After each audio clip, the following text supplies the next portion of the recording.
Namaste to all. Recently, I read a very useful article written by my Acharya, Swami Ram Swarup Ji Yogacharya, on the topic of worship through Gayatri Mantra. I would like to share with you.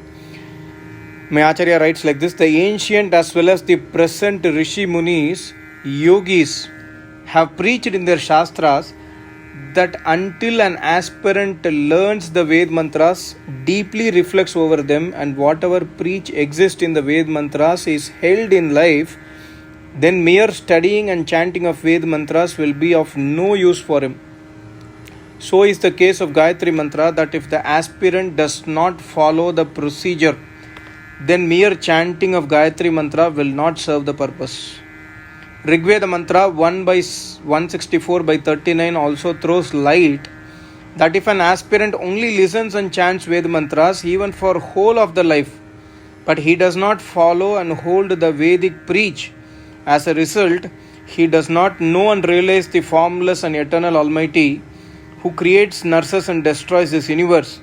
Therefore, mere listening and chanting of Ved mantras will not be beneficial for him. If we study the Ved mantras traditionally under the guidance of a learned Acharya of Vedas and Ashtanga Yoga philosophy, who by virtue of his pure intellect has gathered the extract of the immortal Ved mantras in his heart, then we find that the aspirant will enjoy with all comforts and glory etc. in this life as well as in the next births. This is also referred in the Samveda Mantra 1298, 1299 and 1300. Keeping in view the said Ved mantras, we must also pay our full concentration and attention towards Gayatri Mantra, which is also mentioned in the three Vedas, wherein the best prayer to purify and to enlighten the intellect with the divine knowledge exists, which we have to attain. Knowledge of Vedas emanates directly from Almighty God. As the God is a deep, astonishing matter, so are the Vedas. Therefore, to get proper idea of Gayatri Mantra, we must concentrate deeply on the word Dhimahi, the meaning of which is that we are doing meditation. So, if we merely chant and listen Ved Mantra and do not meditate, then we are telling lies that we are meditating. When the question of meditation arises, then we must know that it is the seventh part of Ashtanga Yoga philosophy. There is a fundamental law that unless and until an aspirant starts his practice of yoga philosophy right from the first part, that is Yam, Niyam, Asan, Pranayam, Pratyahar, Dharana, etc., he would never be able to meditate. Yajurveda Mantra 7 by 4 also refers. He would sit, but he would not be able to concentrate. His concentration will be always unstable. Therefore, you see, the intellect becomes pure only by getting Vedic knowledge, where the aspirant will have to study the Vedas and holding the preach in his life. Then he will have to do the practice of Ashtanga Yoga philosophy. If intellect is not made pure, then Yoga Shastra Sutra 2 by 20 says, Shuddho api pratyayanupashyayah. Though the soul who resides within the human body is pure, yet it sees all the worldly matters based on the vritti of the intellect. Idea is that whatever is the vritti of the intellect, that is good or bad, the soul thinks himself accordingly. So, the vritti and the intellect must be pure so that the pure pious deeds are done. Accordingly, the Vedas preach all the human beings that if the aspirant follows Vedic path, gains the Vedic knowledge and holds the same in his daily life, then only the intellect of the aspirant becomes pure. In this connection, Samveda Mantra 349 states that just like an owner of the chariot takes the support of the chariot to reach his destination, similarly an aspirant takes the shelter of Ved mantras to perform yajna, to praise, pray and to worship God from Ved mantras, by which the intellect is purified, and thereafter the aspirant realizes the Almighty God. Because all the four Vedas preach that the said worship is performed by pure intellect and not by impure intellect. It shall not be out of place to mention that within pure atmosphere only the pure matter is obtained. Yajurveda Mantra 40 by 8 praises the God by saying that God is the purest and is always away from all kinds of sins as well as from the bindings of any deeds of karma. From the purest God, the pure Ved mantras are originated. Yajurveda mantra 31/7 also refers. Therefore, by taking the shelter of the Ved mantras, we must praise and worship the God so that our intellect becomes the purest. Otherwise, the intellect of the soul, which is indulged in illusion and is entangled in the vices like anger, sensuality, greed, pride, ego, etc., the soul naturally would claim himself according to the said vritti of the intellect. We must know that God has made the law in the Vedas that the aspirant shall achieve his motto based only on this pure intellect. Here we must pay our attention towards Gayatri Mantra. First of all, everybody must know that Gayatri Mantra is a Ved Mantra, and therefore to study, deeply reflect over it, and to consider its meaning, idea, etc., its chanting and learning must be according to the Vedic knowledge only.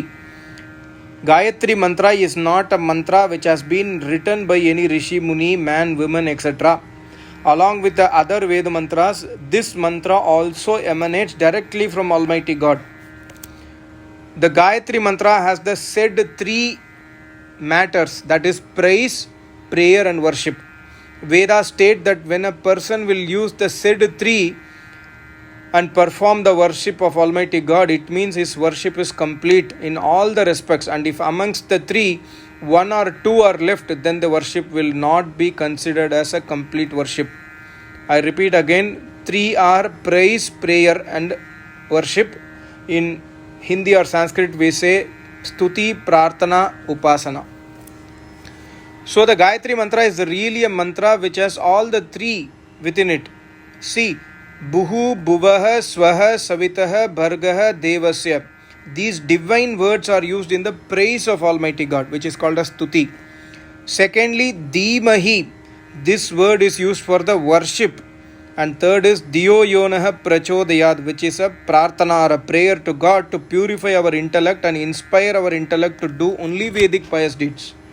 If an aspirant does hard tapasya, hard practice of Ashtanga Yoga philosophy to purify the intellect and get the Vedic knowledge by studying Vedas, along with the daily prayer, worship and praise of Almighty God by chanting Gayatri Mantra, offering Ahuti of Gayatri Mantra, the aspirant does pranayam with Gayatri Mantra properly along with its meaning under the guidance of a learned Acharya, then the aspirant really completes the worship of Almighty God and realizes the God within him, says all the four Vedas. Therefore, we must do yajna, practice of Ashtanga Yoga, and while sitting on a pure asan, must chant Gayatri Mantra and must do pranayam with Gayatri Mantra. The Gayatri Mantra is mentioned in Yajurveda, Rigveda and Samveda, and it is as follows. Om Bhur Bhuvaha Swaha Tat Savitur Varenyam Bhargo Devasya Dhimahi Diyo Yonaha Prachodayat. Meaning of this mantra is Om is the name of Almighty God, Bhuhu, who is the base of the human life and is more dearer than the breath. He is the donor of the vital airs, so Bhuhu is the name of Almighty God. Bhuvaha, by whose worship the soul becomes free of sorrows, so Bhuvaha is also name of God. Swaha is the form of divine pleasure and who is omnipresent and holds the entire universe, so Swaha is also the name of Almighty God. Savituhu, who creates the universe, so Savituhu is also the name of God. Devasya, donor of all kinds of pleasure.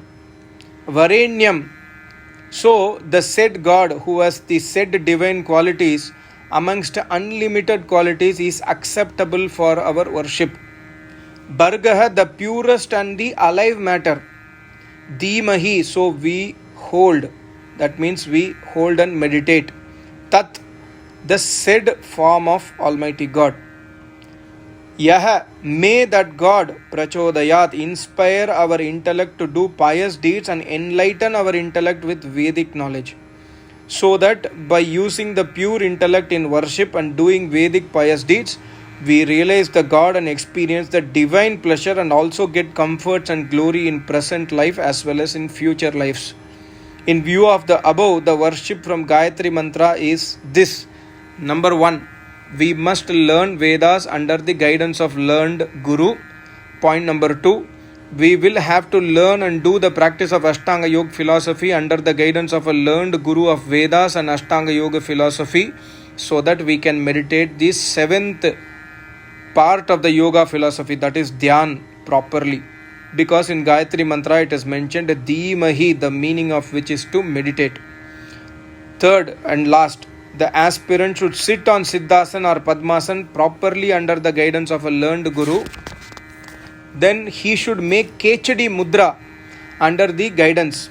Then he should concentrate properly at the point between the two eyebrows. Then he should breathe in deeply from the two nostrils, slowly, so that the full air comes and the stomach gets inflated. Then the aspirant should stop the breathing and chant the Gayatri Mantra with its meaning within the heart. When it becomes difficult to stop the breath, then slowly the vital air should be released from the nostrils. In this process, the full air should be out and the stomach gets deflated. That is, becomes empty from the air, and immediately the breathing should be stopped. This pranayam is called Bahayantar pranayam, and the Gayatri Mantra should be chanted as stated. Thus, when the air outside the body becomes difficult to stop, then slowly again the vital air should be inhaled as explained above. We should repeat this process for 3 times and then increase the number after 1 month up to 5 times. This process should also be learnt under the guidance of learned Acharya in presence. What a beautiful article. I think it's so useful for all of us. It is inspiring all of us to get back to the Vedic root. It is inspiring all of us to find an Acharya of Vedas who is expert in Gayatri Mantra and Ashtanga Yoga philosophy, who not only teaches us Gayatri Mantra, who will teach us all the Vedas, and that Acharya will help us to make our intellect pure, and by pure intellect we will start doing the pure Vedic deeds in our life to realize Almighty God. Thank you so much. Namaste. Om.